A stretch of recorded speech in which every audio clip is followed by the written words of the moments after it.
শ্রেণীর ছাত্রছাত্রীরা তোমাদের যে পূর্ণমার্ক 50 অর্থাৎ ফাইনাল যে এক্সামিনেশন হবে বাড়িতে থেকেই তার যে প্রশ্নপত্র দেওয়া হয়েছিল আমরা ক্লাস 9-এর জীবন বিজ্ঞান আজকে আমরা আলোচনা করছি।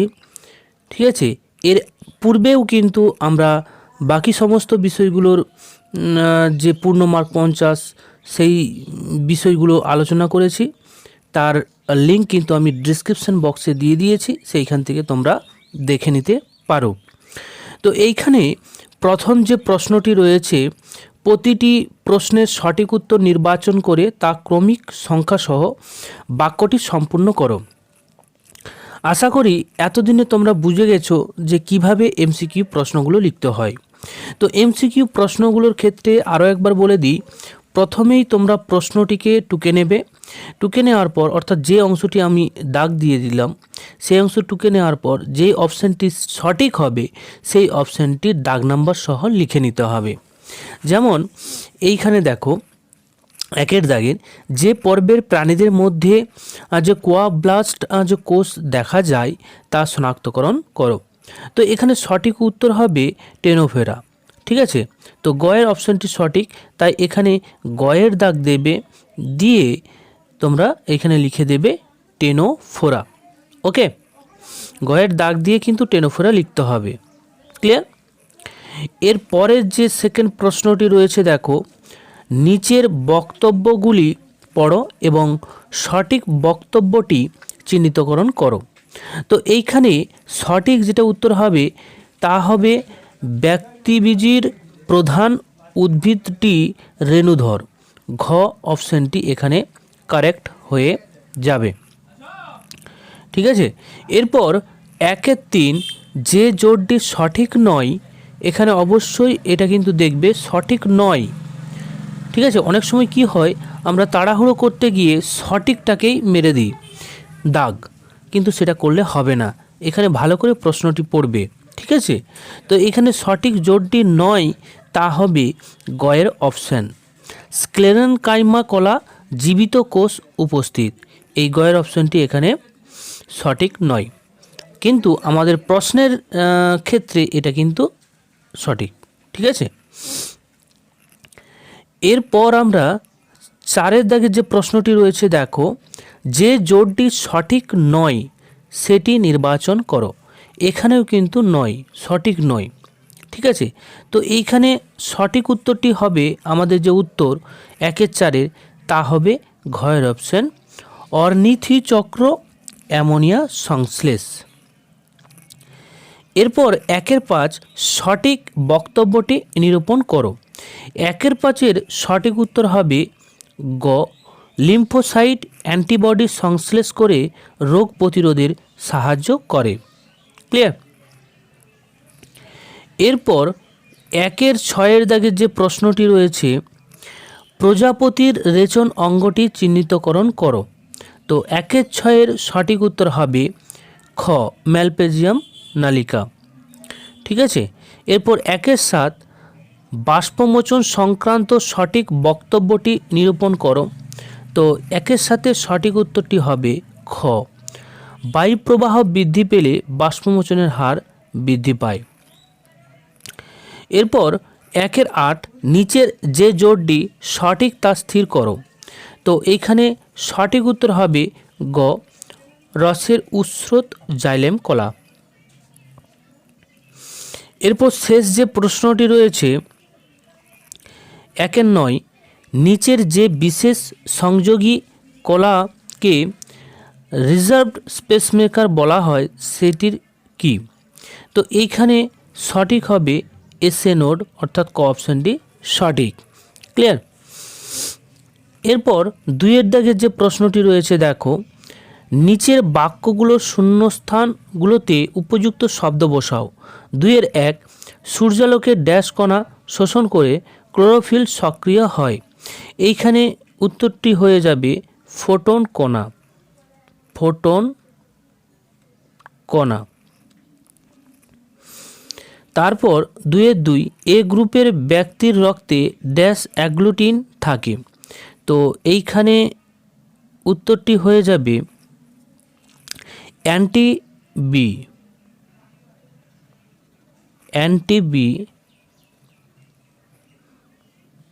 ঠিক আছে, অ্যান্টি বি। এরপর 2-3 পেঁপে গাছের তরুক্ষীরে ড্যাশ নামক উৎসেচক থাকে যা প্রোটিন পরিপাকে সাহায্য করে। তো এইখানে সঠিক উত্তরটি হয়ে যাবে প্যাপাইন।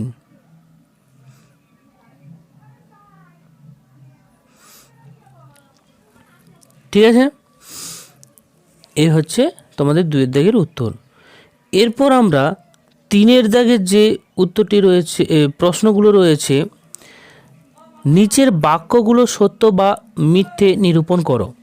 তো 3-1 নানান জৈব অণু মিশ্রিত সমুদ্রের গরম জলকে বিজ্ঞানী Sydney Fox hot dilute soup নামে অভিহিত করেন। তো এই বিবৃতি এইখানে কিন্তু মিথ্যে হয়ে যাবে। ঠিক আছে, বিবৃতিটা এখানে মিথ্যে। তারপরে 3-2 যে প্রোটিস্টা জাতীয় জীবদেহে কোষ প্রোক্যারিওটিক প্রকৃতির, এটা হয়ে যাবে সত্য। তারপরে 3-3 নাইট্রোজেন যুক্ত ক্ষার পেন্টোজ শর্করা ও ফসফেট মূলক নিয়ে নিউক্লিওটাইড গঠিত, এটা হয়ে যাবে সত্য। ঠিক আছে, তো প্রথমেরটা মিথ্যা হবে, দ্বিতীয় সত্য এবং তৃতীয় সত্য হবে। এরপর আমরা এখানে 4 দাগের যে প্রশ্নটি দেখতে পাচ্ছি, স্তম্ভ মেলাও। ঠিক আছে, তো এইখানে স্তম্ভ মেলানোর সময় তোমরা এর দাগের যে প্রশ্নগুলো, এ স্তম্ভে যে প্রশ্নগুলো রয়েছে দাগ নাম্বার সহ লিখবে এবং বি স্তম্ভে ফাঁকা রাখবে।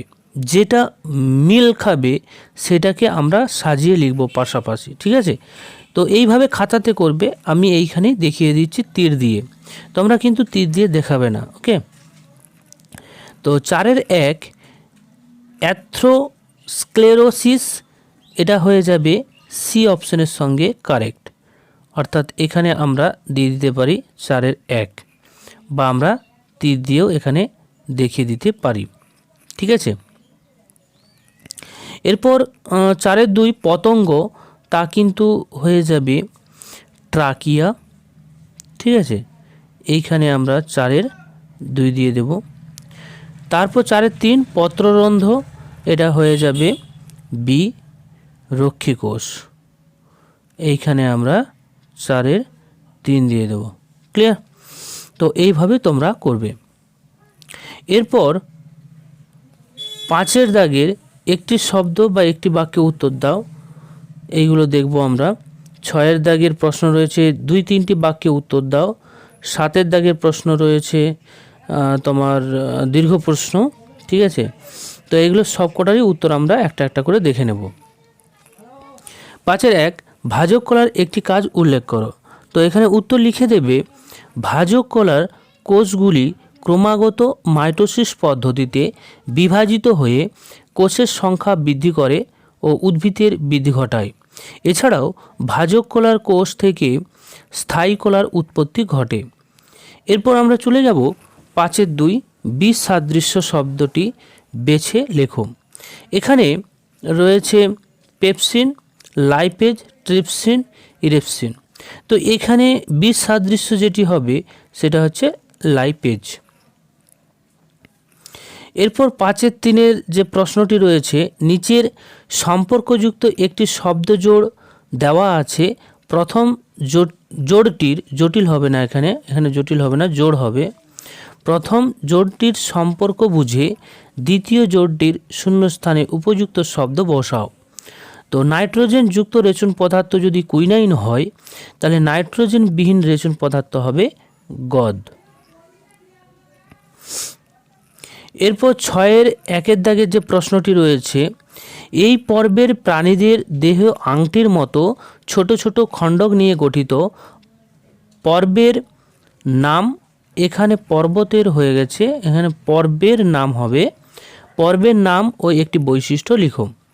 তো এখানে উত্তর লিখে দেবে, পর্বের নাম অ্যানিলিডিয়া। ঠিক আছে, তো অ্যানিলিডিয়া পর্বের বৈশিষ্ট্য হলো এরা প্যারাপোডিয়া সাহায্যে তোমার চলাফেরা করে, নেফ্রেডিয়ার সাহায্যে রেচন কার্য চালায়। উদাহরণ হচ্ছে কেঁচো। এরপর চলে আসছি 6.2, এন্ডোপ্লাজমিক জালিকার দুটি কাজ উল্লেখ করো। এন্ডোপ্লাজমিক জালিকার দুটি কাজ হলো: 1. সাইটোপ্লাজমের কাঠামোর গঠন করে কোষের আয়তন বৃদ্ধি ঘটায়। 2. নিউক্লিয় আবরণী সৃষ্টি করে বিভিন্ন পদার্থের পৃথকীকরণ, অমসৃণ অণুগুলোর যে পরোক্ষভাবে প্রোটিন সংশ্লেষে সহায়তা করে। এরপর 6.3 দাগে যে প্রশ্ন, উদ্ভিদের ক্ষেত্রে পরজীবী এবং মৃতজীবী এদের দুটি পার্থক্য, বৈশিষ্ট্যগত পার্থক্য, এখানে বৃষ্টি হয়ে গেছে, সরি, বৃষ্টি হবে না, বৈশিষ্ট্যগত পার্থক্য উল্লেখ করো।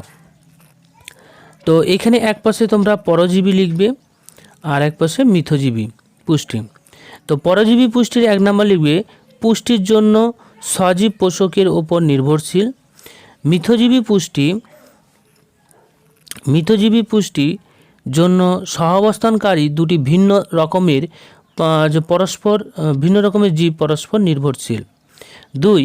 এরা পোষকের ক্ষতি করে নিজেকে উপকৃত করে। তারপরে মিথজীবী 2, এই ক্ষেত্রে উভয় জীবী পরস্পরের দ্বারা উপকৃত হয়, কেউ কাউকে ক্ষতি করে না। উদাহরণ দিয়ে দিবে 3 পয়েন্ট হিসেবে। পরজীবী পুষ্টি হচ্ছে স্বর্ণলতা আর মিথজীবী পুষ্টি লাইকেন।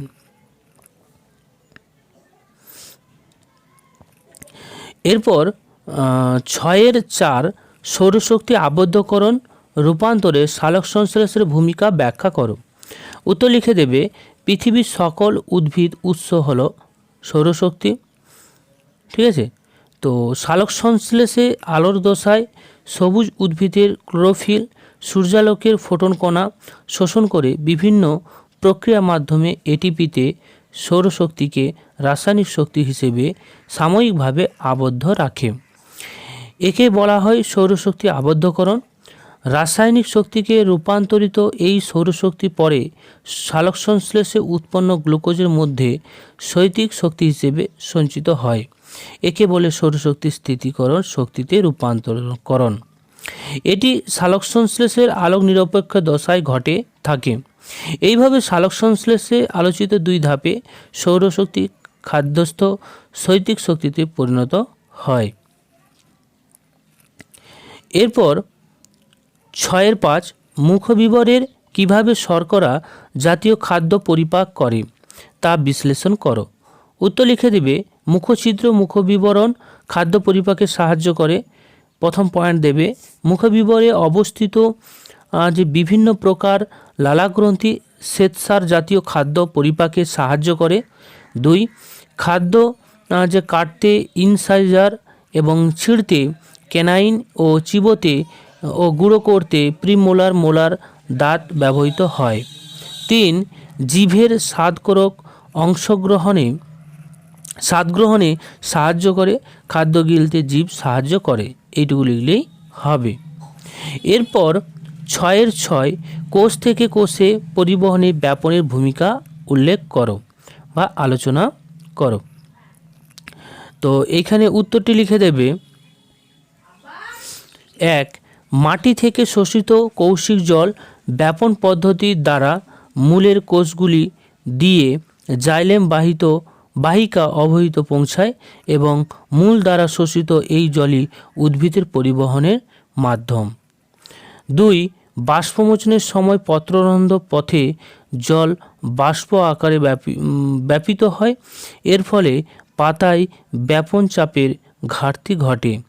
এই ঘাটতি পূরণের জন্য মূল অবধি যে বিস্তৃত জলস্তম্ভে ঊর্ধ্বমুখী টান সৃষ্টি হয়, ফলে রসের ঊর্ধ্বমুখী চলন সম্ভব হয়।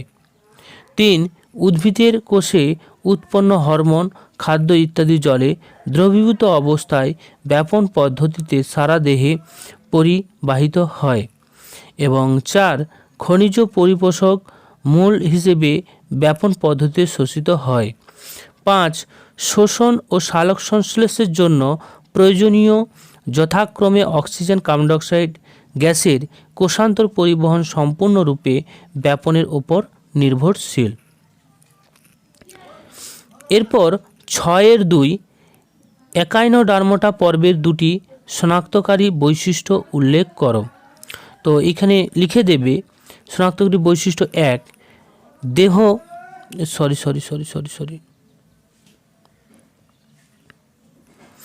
একের দাগে লিখে দেবে দেহ অরীয়ভাবে প্রতিসম, চ্যাপ্টা, দেহটি ওরাল এবং অ্যাবোরার তল বিভক্ত। 2, এদের দেহত্ব কণ্টকযুক্ত, তাই নাম কণ্টকত্বকীয় এবং এদের অন্তঃকঙ্কাল ক্যালসিয়াম কার্বনেট দ্বারা নির্মিত ওসিকল দিয়ে গঠন হয়। 3, দেহের ওরাল তলে অ্যাম্বুলাক্রাল গ্রুপ নামক 5টি ভাঁজ থাকে। এই ভাঁজের দুপাশে সারিবদ্ধভাবে গমনাঙ্গ, নালীপথ বা টিউব ফিড উপস্থিত। 4 লিখে দেবে দেহের সুগঠিত জল সংবহনতন্ত্র বর্তমান। এদের উদাহরণ হচ্ছে তারা মাছ। ঠিক আছে, তো বই থেকে নেওয়া, কোনো সমস্যা নেই, তোমরা চাইলে বই থেকেও দেখে করতে পারো। এরপর 7 দাগের যে প্রশ্নটি রয়েছে, মানবদেহে যকৃতের অবস্থান ও দুটি ভূমিকা উল্লেখ করো। নিম্নলিখিত বৈশিষ্ট্যের ভিত্তিতে জাইলেম ও ফ্লোয়েমের পার্থক্য নিরূপণ করো। উপাদান এবং কাজ। তো আমরা এইখানে উত্তরটি দেখে নেব। প্রথমেই যকৃতের অবস্থান। ঠিক আছে, তো এখানে যকৃতের যে অবস্থান, সেই অবস্থানটি আমরা দেখে নেব। প্রথমে যকৃৎ মধ্যচ্ছদার নিচে ডান দিকে অবস্থান করে। এরপর যকৃতের কাজটা আমরা দেখব। যকৃৎ থেকে পিত্ত নির্গত হয়, পিত্ত নয়, এটা পিত্ত হবে। ঠিক আছে, পয়স্বই তয়ত পিত্ত নির্গত হয়। পিত্তে অবস্থিত লবণ স্নেহ জাতীয় খাদ্য পরিপাক ও শোষণ এর সাহায্য করে। যকৃতের কুফার কোষ রোগ জীবাণু ধ্বংস করে। এরপর জাইলেম এবং ফ্লোয়েম করার যে পার্থক্য, সেই পার্থক্যটা তোমরা করবে। অবস্থান দিয়ে দিবে উদ্ভিদ মূল, কাণ্ড ও পাতার নালিকায় বান্ডিলে জাইলেম কলা অবস্থান করে। ফ্লোয়েম কলা উদ্ভিদের মূল, কাণ্ড, পাতা, নালিকা বান্ডিলে অবস্থান করে। উপাদান হিসেবে জাইলেমের উপাদান হলো trachea, tracheid, xylem parenchyma, xylem তন্তু। ফ্লোয়েম কলার উপাদানগুলো শিবকোষ, শিবনল, সঙ্গীকোষ, ফ্লোয়েম পেরেনকাইমা, ফ্লোয়েম তন্তু। এরপর বৈশিষ্ট্য দিয়ে দিবে জাইলেম পেরেনকাইমা ছাড়া জাইলেমের সব উপাদান মৃত। ফ্লোয়েমের ক্ষেত্রে ফ্লোয়েম তন্তু ছাড়া ফ্লোয়েমের সব উপাদান সজীব। কাজ দিয়ে দিবে জাইলেমের মাধ্যমে মূলরম দ্বারা শোষিত জল ও জলে দ্রবীভূত খনিজ লবণ ঊর্ধ্বমুখে বাহিত হয়, অর্থাৎ জাইলেমের মাধ্যমে ঊর্ধ্বমুখী সংবহন ঘটে। তারপর ফ্লোয়েমে লিখে দেবে ফ্লোয়েমের মাধ্যমে পাতায় উৎপন্ন তরল খাদ্য নিম্নাভিমুখ পরিবাহিত হয় এবং ফ্লোয়েম কলার নিম্নমুখী পরিবর্তন ঘটে। তো এই হচ্ছে তোমাদের জাইলেম এবং ফ্লোয়েমের পার্থক্য। এরপর আমরা 7.2 উদ্ভিদের দেহে কোনো নির্দিষ্ট রেচনাঙ্গ থাকে না, তাহলে উদ্ভিদ কিভাবে রেচন পদার্থ ত্যাগ করে তোমার মনে হয়? তারপর রক্ততঞ্চন কিভাবে করে তা ব্যাখ্যা। তো প্রথমেই তোমরা উদ্ভিদের রেচন অঙ্গ সম্পর্কে আলোচনা করে দেবে। দেখো, উদ্ভিদের নির্দিষ্ট কোনো রেচন অঙ্গ থাকে না, এরা রেচন ত্যাগ করে বিভিন্ন পদ্ধতিতে। সেইগুলো হলো, প্রথম যে পদ্ধতি তোমরা দেখতে পাচ্ছ পত্রমোচন। যে পত্রমোচন উদ্ভিদ যেমন শিমুল, শিরীষ, আমড়া, অশ্বত্থ ইত্যাদি বছরের নির্দিষ্ট ঋতুতে পত্রমোচন করে তারা সঞ্চিত রেচন পদার্থ ত্যাগ করে। ঠিক আছে, আর বহুবর্ষী চিরহরিত উদ্ভিদ সারা বছর ধরে অল্প বিস্তর পাতা ঝরিয়ে রেচন ত্যাগ করবে। এবং তারপরে আছে যেটা আছে বাকল মোচন। কোনো উদ্ভিদ যেমন অর্জুন, পেয়ারা ইত্যাদি গাছ বাকল অর্থাৎ ছাল মোচনের মাধ্যমে ত্বকে সঞ্চিত রেচন পদার্থ ত্যাগ করে। এরপর আসছি আমরা ফল মোচন। ঠিক আছে, তো ফলমোচনের ক্ষেত্রে কি হয়, ফলমোচনের ক্ষেত্রে যেমন লেবু, তারপরে হচ্ছে তেঁতুল, আপেল, এই সমস্ত যে ফলগুলো, ঠিক আছে, ফলের ত্বকে বিভিন্ন জৈবিক অ্যাসিড থাকে, যেমন citric acid, tartaric acid, malic acid, ration পদার্থ হিসেবে সঞ্চিত থাকে। ওইসব উদ্ভিদ পরিণত ফল মোচন করে দেহ থেকে রেশন পদার্থ ত্যাগ করে। এই প্রথম পার্টের অংশ হলো।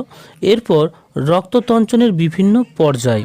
তো প্রথম পর্যায়ে কি হয়, প্রথম পর্যায়ে যেটা ফার্স্ট স্টেপ বলা হয়, আঘাতপ্রাপ্ত স্থান থেকে ভাঙা অনুচক্রিকা থেকে থ্রোমোপ্লাস্টিন নির্গত হয়। এই থ্রোমোপ্লাস্টিন যে ক্যালসিয়াম আয়নের যে Ca2+ সঙ্গে মিলিত হয়ে প্রথম বিনেজ নামক এনজাইম গঠন করে। তো এইখানে তোমরা এই রিঅ্যাকশনটা দেখিয়ে দেবে, ঠিক আছে। থ্রোমোপ্লাস্টিন প্লাস ক্যালসিয়াম 2+ থেকে প্রথম বিনেজ। এরপর দ্বিতীয় স্টেপ বা সেকেন্ড স্টেপ যেটাকে বলা হয়, প্রথমে বিনেজ হেপারিনের ক্রিয়ায় বিনষ্ট হয় এবং প্রথম বিনকে থ্রোম্বিনে পরিণত হয়, ঠিক আছে, এটা লিখে দেবে। এরপর তৃতীয় যে স্টেপটা আছে দেখো, যে থ্রোম্বোবিন ফাইব্রিনোজেনের সঙ্গে মিলিত হয়ে ফাইব্রিন গঠন করে এবং ফাইব্রিন জালিকায় রক্তকণিকাগুলি আটকে যায় এবং থলথলে তঞ্চিত পদার্থ বা ক্লট গঠন করে। এইভাবেই কিন্তু রক্ততঞ্চন ঘটবে। এরপর যে প্রশ্নটি রয়েছে দেখো, শেষ প্রশ্ন 7-3, মানবদেহে মূত্র সৃষ্টিতে নেফ্রনের ভূমিকা আলোচনা করো। মানবদেহের লসিকার দুটি ভূমিকা উল্লেখ করো।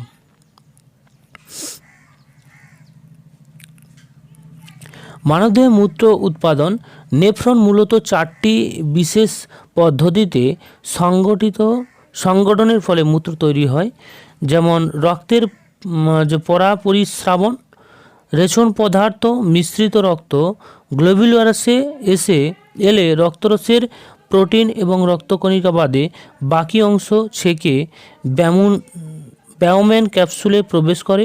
এই প্রক্রিয়াকে পরাপরিস্রাবণ বলে। এইভাবে প্রতিদিন প্রায় 160 থেকে 180 লিটার গ্লোমেরুলার পরিস্রবণ তৈরি হয়।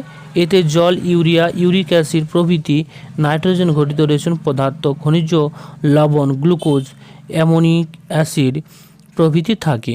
গ্লোমেরুলাস থেকে বৃক্কীয় নালিকা দিয়ে প্রবাহের সময় গুরুত্বপূর্ণ উপাদানগুলি যেমন শোষিত হয় এবং শেষে অবধি দিনে প্রায় 1.5 লিটার মূত্র তৈরি করে। এর পরের যে পয়েন্টটা আছে, আয়নের সক্রিয় পুনঃশোষণ। গ্লোমেরুলার থেকে নিকটবর্তী সংবর্তী নালিকা গ্লোমেরুলার পরিস্রবণ প্রবেশ করে সোডিয়াম আয়নের সক্রিয় পুনঃশোষণ ঘটে। এছাড়াও গ্লুকোজ, অ্যামোনিয় অ্যাসিড প্রভৃতি প্রয়োজনীয় পদার্থগুলি বৃক্কীয় নালিকাকে ঘিরে বিন্যস্ত রক্তজালকের রক্তে পুনঃশোষিত হয়ে দেহে ফিরে যায়। হেনলির লুপ দূরবর্তী সংবর্ত নালিকা এবং সংগ্রাহী নালিকা গুরুত্বপূর্ণ উপাদানগুলিকে পুনঃশোষণ ঘটায়। এরপরে রেশন পদার্থ ক্ষরণ পয়েন্টটা করবে, ঠিক আছে। দেহের নালিকা সংলগ্ন রক্তজালক ভাসা রেক্টা থেকে কতকগুলি ক্ষতিকর রেশন পদার্থ তথা ammonia, benzoic acid, potassium ion, hydrogen ion, যে পিউরিক অ্যাসিড এবং ক্রিয়েটিন যে বৃক্কীয় নালিকায় ক্ষরিত হয়। বৃক্ক নালিকার যে দূরসংবদ্ধ নালিকা এবং সংগ্রাহী নালিকায় ক্ষরণে অংশ নেয়। এর পরের যে পয়েন্টটা করবে তা হচ্ছে জলের নিষ্ক্রিয় পুনঃশোষণ। সোডিয়াম ক্লোরাইড সক্রিয় শোষণের সঙ্গে সঙ্গে নিকটবর্তী সংবর্তী নালিকাকে দেহে পক্ষে প্রয়োজনীয় জলের পুনঃশোষণ ঘটে। এছাড়াও হেনরির লুপ এবং দূরবর্তী নালিকাতেও জলের পুনঃশোষণ ঘটে। দূরবর্তী সংবর্ত নালিকার মূলত যে ভ্যাসোপ্রেসিন বা এডিএইচ এর প্রভাবে জলের পুনঃশোষণ ঘটে থাকে। এভাবে পরিস্রাবণ পুনঃশোষণের পর ক্ষরিত পদার্থ সহ ঘনমূত্র তৈরি হয়। দেহের বাইরে মূত্রের নির্গমন নেফ্রনে উৎপন্ন মূত্র সংগ্রাহী নালিকার দ্বারা গৃহীত হয়ে বেলিনির নালিকার মাধ্যমে মাইনর ক্যাপসুলে প্রবেশ করে এবং সেখান থেকে মূত্রথলি থেকে তোমার হচ্ছে বহির্গমন ঘটে। তো এই ছিল তোমাদের মডেল অ্যাক্টিভিটি টাস্ক, যা তোমাদের ফাইনাল এক্সামের ক্ষেত্রে এই প্রশ্ন দেওয়া হবে বিদ্যালয় থেকে, এবং খুব তাড়াতাড়ি কিন্তু দেওয়া হবে, এবং খুব কম সময়ের মধ্যে বিদ্যালয়ে জমা করতে হবে। তাই এই 50 মার্কের প্রশ্নগুলো তোমরা সঠিক করে আগে থেকেই লিখে রাখবে, কারণ হঠাৎ করে তোমাদের প্রশ্নপত্র দেওয়ার পর কিন্তু তা গ্রহণ করে নেবে। ঠিক আছে, তো আগে থেকে তৈরি থাকলে তোমরা নিশ্চিত থাকতে পারো। ওকে, থ্যাংক ইউ।